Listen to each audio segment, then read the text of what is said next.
Hey guys, Junloxy here. So this is the review of In Other Waters, which is a game that I just finished. It's about $15 on Steam, and it is kind of billed as effectively Subnautica, where you play as the AI instead of the character.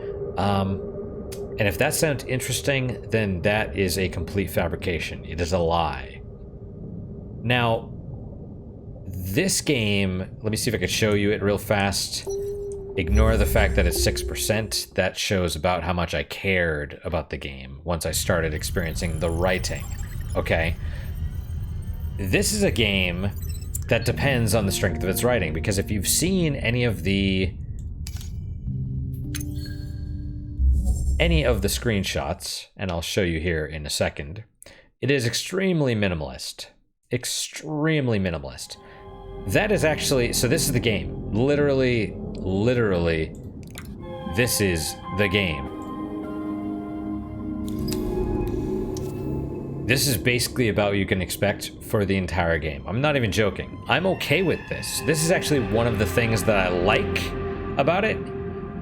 It is very reminiscent of old school adventure games, the original Fallout, Planescape Torment, Temple of Apshai, whatever.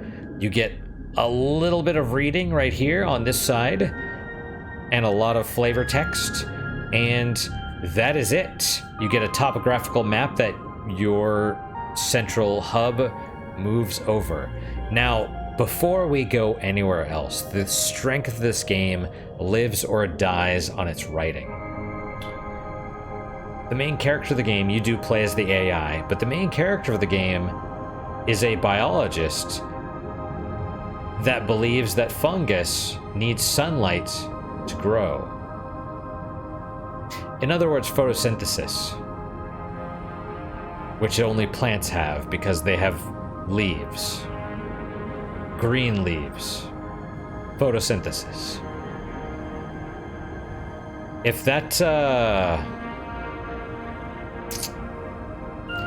you could basically summarize the entire quality of the writing with that one statement. I wish I was joking. I am not. The game does have an environmental message. Ultimately, the main theme of the game is, you know, hashtag save the environment, which is fantastic, except for the fact that it ignores that you could basically cut off pieces of the local wildlife and shove them into your fuel tank right here to use as fuel. Certain enemies, actually, also, you are expected to capture and then convert them into improvised explosive devices to clear blocked passageways to allow you to proceed. And I am not joking at all. Hashtag save the planet. I'm serious. I'm completely dead serious. They want to have an environmental message after you basically take, it's not even a hamster, it's you cut off a piece of a plant and you throw it at some other organisms to, you know, to destroy them or have them retract their stalks or whatever. They're not dead though, don't worry, there's no death in this game. They're just probably horribly maimed. It's a reason that when I loaded my save file, it's only at 6%, because I was like, if that's the quality of the writing, this is a game, it's all about the flavor text. It's all about, you click on the wildlife, you scan it. Remember Subnautica, you got to scan all the stuff and you read all about the different wildlife and stuff? That's this game. Except if they think that fungus requires photosynthesis, I didn't want to read any of their stuff. Also, something to consider, the text auto-advances. This stuff, whenever your pilot talks to you, because you are the AI, whenever they talk to you, it auto-advances. Also, there's dialogue choices, so I hope you're ready for that one. Those auto-advance as well. Now, of course, you could pause and bring up the message log, but strange, it's blank. Yeah, it deletes itself every time you save and quit. Also, it has a limited capacity, so it auto-deletes after a certain number of messages. The devs know of this. That was a planned design choice. So I hope you could read fast, She'll also start talking to you every time you click on one of these things and it scans a new thing. You'll start reading this and she'll just randomly start talking. She'll also love to talk to you when you're at a space where you're either taking damage or your power's getting depleted or your oxygen's getting depleted. While you're trying to read this or trying to read that or doing this other stuff. Yeah, you might have dialogue choices there too, but don't worry about those. Those actually don't matter at all. They change nothing about the game. Now, I have a lot of bile and residual hatred for the game. The first couple hours, it took me about 9 hours to finish the game. I play through games a little slow. I like to ramble. I did the first hour and then I restarted because I was so pissed at the character. When you first meet her, she's like, help, help, I need help. And you're like, okay, I'm here to help. And she's like, do you even know what you're doing? The main character is extremely unlikable. But it gets better in the sense that if you're getting pelted with feces for 9 hours straight, you know, the first couple hours you don't like, and then the 7 hours after that, you just kind of resign yourself to your fate, which is what happened with this game. Things that I do like, so we can just kind of end the review. I do like the aesthetic. This minimalist aesthetic, it's fantastic. It reminds me of a more innocent time with adventure games. Fallout 1, Planescape Torment, stuff like that. I like this view. The music and sound design is good, and it's occasionally great. And the story elements, the kernels of the ideas for the story itself are good. The story itself is shit. They introduce concepts that they never develop.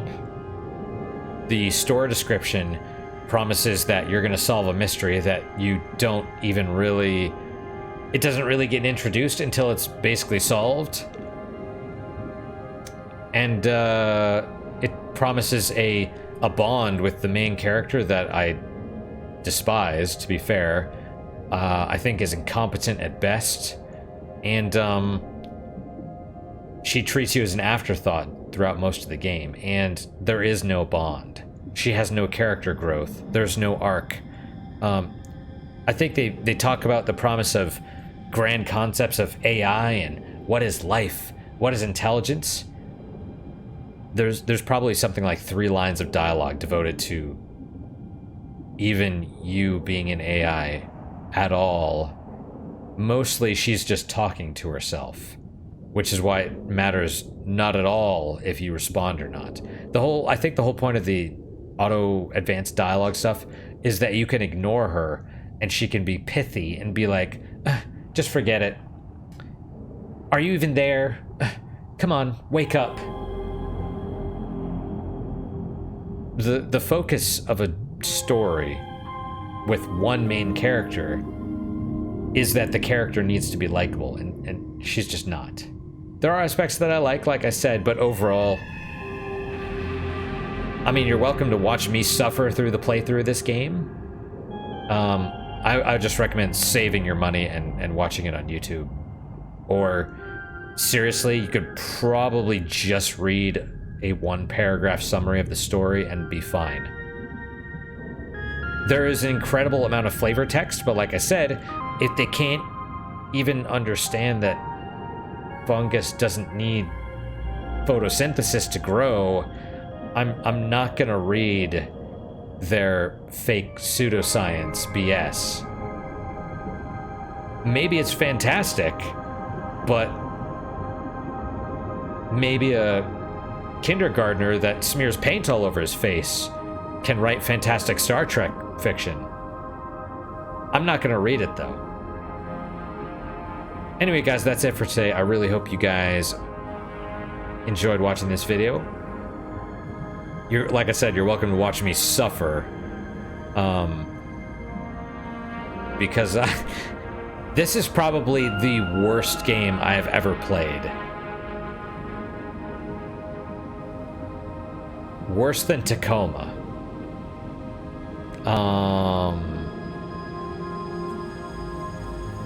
Yeah, that's it. I thought about refunding the game and I plunged ahead, and I'm glad I did, just so that I have closure. But, yeah, I can't recommend it. Definitely not for $15. I wouldn't say you're better off burning your money. I mean, at least you'd get something out of this, but like I said, it's like getting pelted with feces. It sucks at first, and then after a while, you just get used to it. So, I hope to see you guys next time. Till then, guys, take care.